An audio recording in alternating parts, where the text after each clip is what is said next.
Hello my Scrappy friends, it is Jess here from the Scrappy Sisters and thank you for joining me for a Kitaholic Kits design team layout.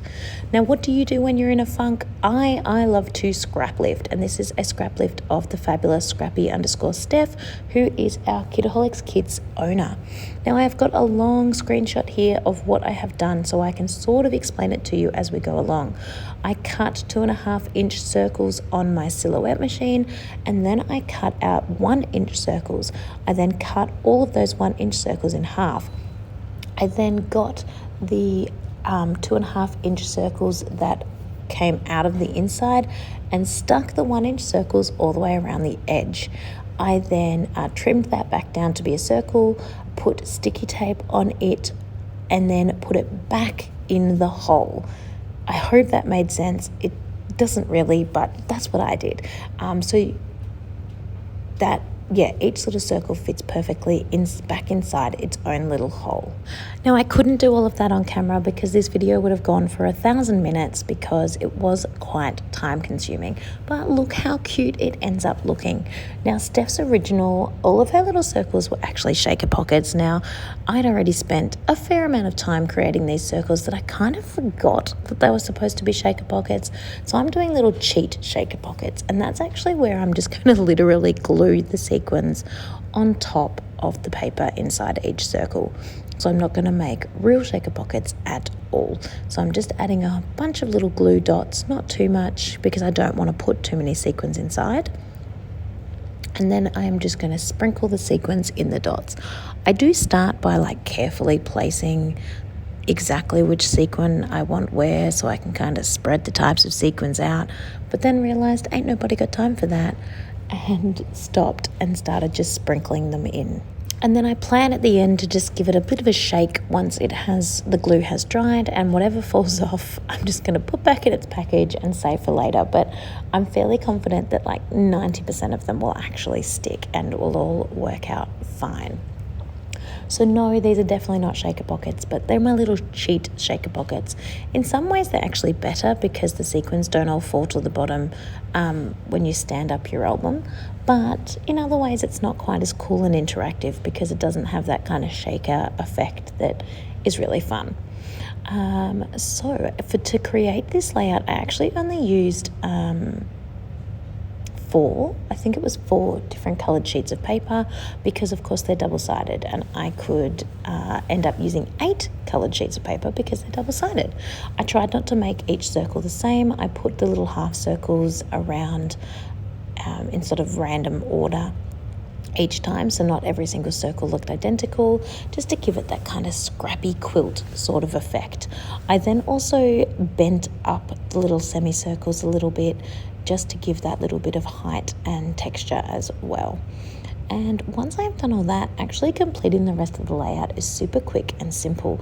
Just like Steph did, I am popping my photos down in the bottom right hand corner. I have 2 photos and they're just overlapping here. Apologies for the post-it notes over the faces, but they are pictures of my son at school, so of course I need to cover those up for privacy reasons, but we'll work with it. I wasn't going to use these photos for a layout on the internet, but the photo color, the colors in the photos just match so perfectly to the papers that I just had to. I know you can't see it, but I can, and I know, and it makes my heart happy. I've just pulled those 3 tickets out of the ticket book that we got and piled those up together. Again, the colours were just perfect. A little bunting, a big typewriter. There was nothing, this was actually for book week for my son's school, and there was nothing book related, but I thought the typewriter was really cute. And it goes with typing stories, writing stories, so I thought I'd roll with that. And that's nearly everything, because then I'm going to pull one of the sentiments from the thicker sheet, which is enjoy the little things. And around that, there were some really cute little extra bits, I suppose you could say, with a leaf or and butterfly bit. And I decided to include those on the layout as well. Now just a really nice sort of pop of almost like a puffy sticker just to help finish it off. So I'm popping on the enjoy, and then I'm going to put the little things down along the bottom as well. Got to sneak the little dot on underneath the post-it note. And then the little things, stick, stick, stick. And then this one is basically done. I am going to add, oh, actually, I forgot. I am going to add some Nouveau drops, and I'm also going to add some splatters. But then I remembered when I was looking at Steph's that she had some really cute little puffy hearts that she put on a few of hers. I didn't have any of those, but I do have a little cup of these acrylic shapes that come in past kits. And I decided that this yellow was just perfect. So I ended up pulling all of these yellow little arrows, almost like a chevron shape really, and popped those on random circles around my layout, facing in alternate directions, just kind of putting them anywhere. I was going to use love hearts, but I just thought the yellow was so perfect that I really wanted to stick with that. So I'm just going to glue those on. And then to finish up the layout is when I'm going to pull out the Nouveau drops and add those on as well. And the Nouveau came in the kit as well this month, in the mixed media kit this month. And there are so many different ways you can use Nouveau, but I always seem to fall back to my classic way of adding it in little dots, kind of like enamel dots. I just think it's a really gorgeous pop of colour, really simple, and it just helps to lift those little clusters, and I just think it's super fun. I don't want to use those little flower sequins, so I'm popping it away into another little packet of sequins. And once I get these drops on, it's going to take me a little minute, but this layout will be basically done. I'm using the super cute colours that came with the kit. They're a great little colour match, of course, to the papers, because we know Steph always does that really, really well. While I'm sitting here with not much to do, I should remind you to go and check Steph's YouTube channel and Instagram page out. So she's Scrappy_Steph, and I definitely think you should go and check her out. She has been smashing Scraptember last month and just creating up a storm.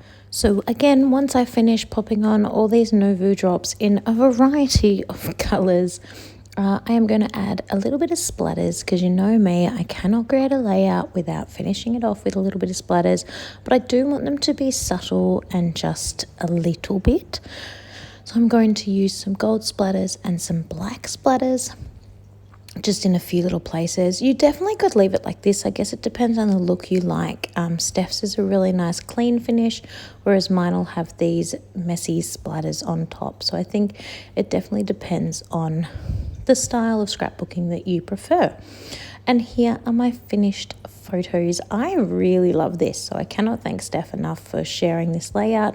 It is super cute, and it just worked really, really well for my photos and for my layout, and it's just super, super fun. Thank you so much, everyone, for watching, and I can't wait to share another layout with you next week. Have a happy scrappy day.